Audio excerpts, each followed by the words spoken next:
Meeting के बीच में जब टेबल पर पड़ा फोन वाइब्रेट हुआ तो पूरे हॉल को पता चल गया कि किसी का फोन आया है।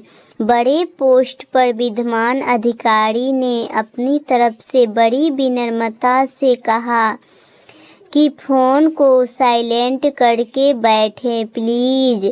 दीपक ने जल्दी से फ़ोन को उठाकर काट दिया। देखा भी नहीं कि किसका फ़ोन आया है।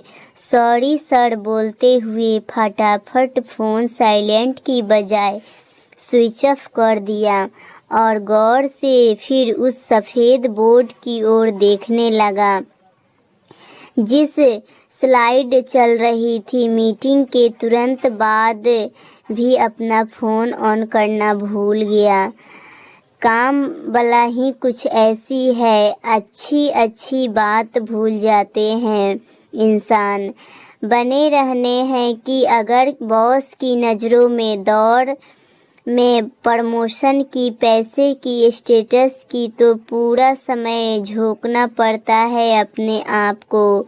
आप नहीं होंगे तो आपकी जगह कोई और लेने के लिए पीछे से टक्कर मारकर आगे निकलने वाला है। बहुत है। थोड़ी सांस आई इन सब बातों से तो याद आया कि फ़ोन भी पड़ा है निर्जीव कहीं जेब में। तुरंत ही निकाला और उसका बटन दबाकर फिर उसे अपने संसार में प्रवेश दिया। कुछ सोचता समझता इसके पहले ही बीवी का फ़ोन आ गया। कहाँ हो आप? फ़ोन भी ऑफ है। माँ जी का फ़ोन आया था, इतना कहते हैं। दीपक समझ गया कि मीटिंग में बजने वाला वाइब्रेटर में माँ जी का ही फ़ोन होगा। थोड़ा छल्ला कर बोला, अरे हाँ पता है, वो आने का ही बोल रही होगी। अभी कॉल करता हूँ फ्री होकर उनसे बात।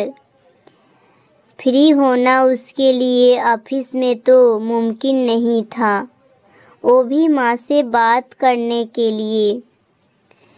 माँ से तो शाम को भी बात कर सकते हैं, अभी करना क्या ज़रूरी है? ऑफिस का टाइम ख़त्म हुआ, लेकिन दीपक का अभी भी चल रहा है काम।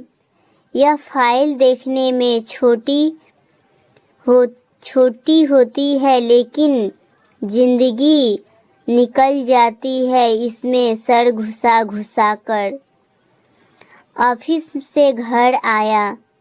पत्नी ने कुछ कहा नहीं। एक तो उसकी खैर नहीं, इसलिए खाना गर्म करके खिला दिया। रात को सोते समय दीपक ही अचानक बोला, अरे तुमने याद नहीं दिलाया, माँ को फ़ोन करना था।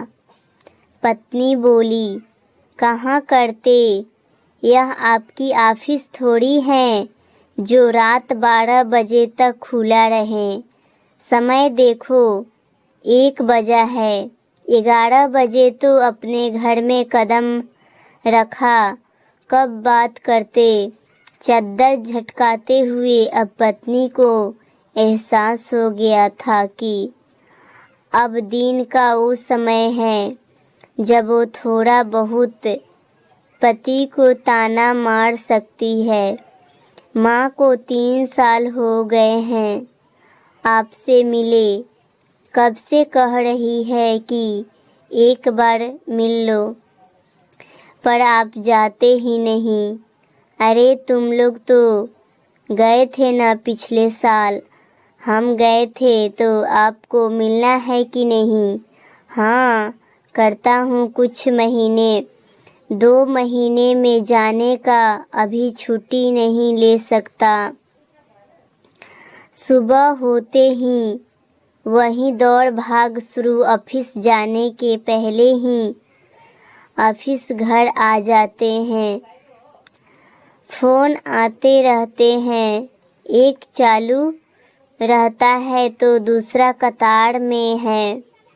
इसी बीच पत्नी आई कुछ बोलने के लिए, लेकिन साहब का मूड देखकर फिर किचन में चली गई।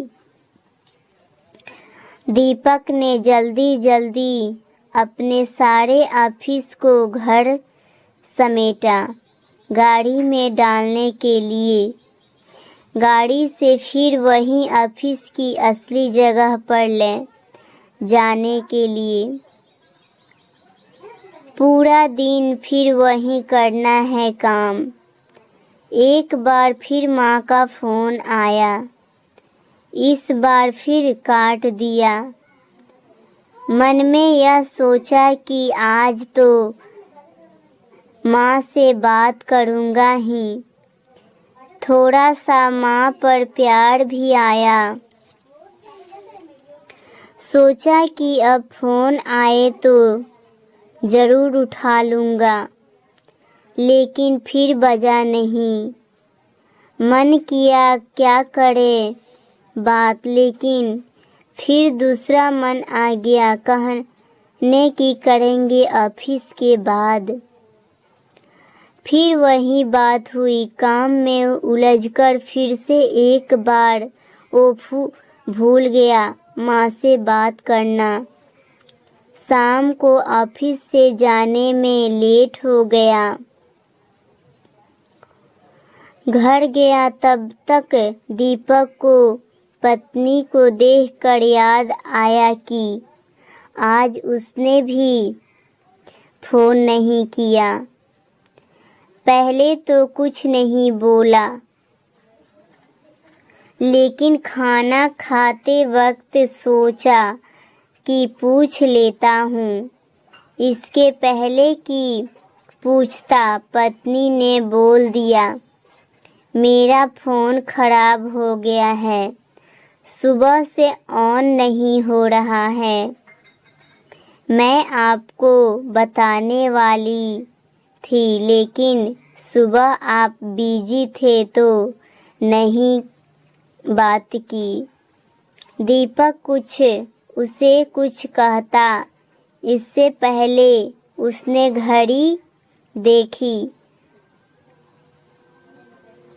समय फिर वही 10:30 बज रहा था। सोचा माँ से बात करूं, लेकिन फिर सोचा कि अब तक वो सो गई होगी, इसलिए फ़ोन नहीं किया। सोचा सुबह तो उठते ही फ़ोन करूँगा। इस बार इरादा पक्का था। सुबह जैसे ही ऑफिस के लिए तैयार हुआ, माँ को फ़ोन किया। फ़ोन उठाने के पहले ही सोचा कि बड़े प्यार से माँ से बात करूँगा। छुट्टी की प्लानिंग करने लगा। मन ही मन उसे लग रहा था कि माँ उसे बहुत याद कर रही है।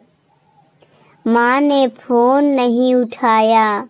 ऑफिस में निकलने से पहले उसने पत्नी को कहा कि सुनो, तैयार रहना, आज छुट्टी लेकर आऊँगा शाम को, माँ से मिलने चलेंगे। पत्नी भी सोच में पड़ गई। यह अचानक क्या बोल रहे हैं, क्यों, सब ठीक है, क्या हुआ? बोला नहीं, बस कब से बुला रही हूँ, अब मुझे भी लग रहा है माँ से मिल आऊँ। ऑफिस जाते ही माँ का फ़ोन आया। इस बार फ़ोन काटा नहीं, फ़ोन उठाते ही ऑफिस से सीधा घर चला गया। पत्नी ने देखकर चौंक गई। क्या हुआ? दीपक बोला, चलो जल्दी कार में बैठो, माँ का तबीयत ठीक नहीं है, कॉल आया था। माँ कैसी होगी? हड़बड़ी में घर चला गया। माँ कहते कहते घर में घुसा, लेकिन माँ नहीं थी। एक पल के लिए उसे अपने 3 साल में माँ के लिए फ़ोन याद आए, जब माँ उसे बुलाती थी मिलने को। वो फोन भी याद आया जिनके आने पर वो भौहें चढ़ाकर उन्हें काट देता था।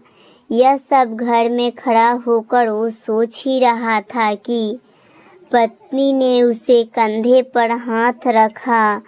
अरे माँ तो अस्पताल में है, चले वहाँ। उसकी सुनी सी जैसे टूटी, फिर गाड़ी घुमाई अस्पताल की ओर। मन में यह वही दुआ कि माँ ठीक हो, बस अब हर दिन बात करूँगा। माँ की नहीं मानूंगा तो अपने साथ ही ले जाऊँगा। अस्पताल पहुँचा और जब माँ ने देखा तो मुस्कुराते हुए कहा, अब ठीक है, चिंता की कोई बात नहीं। इतना सुनकर फिर उसकी पलकें उसे रुके बांध का टूटना नहीं हुआ। बच्चों की तरह रोया। माँ के कमरे में गया तो माँ ने कहा, अरे रोता क्यों है, अभी नहीं मरने वाली, ठीक हूँ। बेवजह तुम परेशान क्यों हो भैया, कह रही थी कि मत बुलाओ उसे, काम होगा। हाथ पकड़े माँ को कहने लगा, मैं अच्छा बेटा नहीं हूँ। नहीं, तू तो बहुत अच्छा है, तभी तो दौड़ा आया। मेरे भाग अच्छे हैं, इतना फिक्र करते हो। उस पल दीपक को लगा कि माँ को फिर नहीं देख पाएगा। लगा कि यह बोझ लिए जाना पड़ेगा। माँ बुलाती रही, वो टालता रहा। समय रहते सीखे जीना बहुत बुद्धिमानी का काम है। दीपक फिर ना माना, माँ को अपने साथ ठीक होने पर ले गया। काम को छोड़ नहीं सकता, लेकिन माँ को तो अपने साथ ले जाने के लिए तो मना सकते हैं। Thank you.